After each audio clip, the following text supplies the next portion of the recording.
Hello மக்களே, அக்ஷயாக்கம். தர்மராஜோட மனைவி அக்ஷயா இவங்க தான் ஹாஸ்பிட்டலில் ஹஸ்பண்டால் தாக்கப்பட்டு அட்மிட் ஆகி இப்போ ஒரு ரீசெண்டாக ஒரு வீடியோவும் போட்டிருப்பாங்க. ஸோ அந்த வீடியோவில் என்ன சொல்லியிருப்பாங்கன்னா, எனக்கும் ஜோசப்புக்கும் எந்த ஒரு அஃபேரும் இல்லைன்றதை பார்த்தீங்கன்னா அவங்க தெரிவிச்சிருப்பாங்க.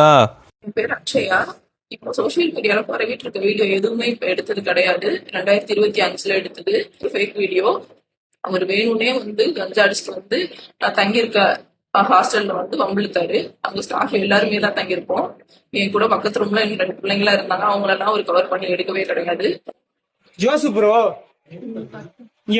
ஸோ அந்த ஜோசப் இவர் தான் அப்படின்றது தெரிய வந்திருக்கு. இவர் கீழே தான் பார்த்தீங்கன்னா அக்ஷயா வேலையும் பார்த்துருக்காங்க.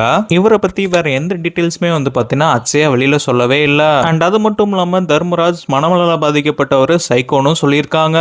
அவர் ரொம்ப ஒரு மாதிரி அந்த திருட்டு விஷயத்துக்குலாம் இன்வால்வ் ஆகி கஞ்சா அடிக்கிறது அந்த மாதிரிலாம் பழக்கம் வச்சுட்டு ரொம்ப மனநல பாதிக்கப்பட்ட சைக்கோ மாதிரி பண்ணுவார் அடிக்கடி. அவருக்கு அந்த சைக்கோ கேரக்டர் வந்துருச்சுன்னா அவரை யாராலுமே கண்ட்ரோல் பண்ண முடியாது. கண்ணா அப்படின்னு போட்டு அடிப்பாரு. ஸோ அதனாலதான் நான் 1 இயரா அவர்கிட்ட இருந்து நான் பிரிஞ்சிருக்கேன். ஜூன்ல வரேன் அப்படின்னு சொன்னேன். ஜூனுக்கு ஒரு 2 நாள் முன்னாடியே பிள்ளைக்கு பொண்ணு வந்துருச்சுங்க எல்லாம் அப்படின்னு சொல்லிட்டு எதுல சுட்டாருன்னே தெரியல. நீ கிளம்பி வா, பிள்ளை மேல அக்கறை இல்லையா அப்படிங்கிறாரு. நான் எங்க இருப்பேன், வீடு பார்த்துட்டு தானே வர முடியும் அப்படின்னு சொல்லிட்டு நான் சம்பளம் எல்லாம் வாங்கிட்டு ஜூன் 1ஆம் தேதி வீடு பார்த்துட்டு இங்க கூடி வந்துட்டேன். ஜூன் 3ஆம் தேதி இது மாதிரி என்கிட்ட சண்டை போட்டு என்னைய வெட்டிட்டு சம்மந்தமே இல்லாத எப்போல ஒரு வீடியோ தூக்கி போட்டு இப்போ அவர் மேல தப்பு இல்லாத மாதிரி காமிச்சுக்கிறாரு.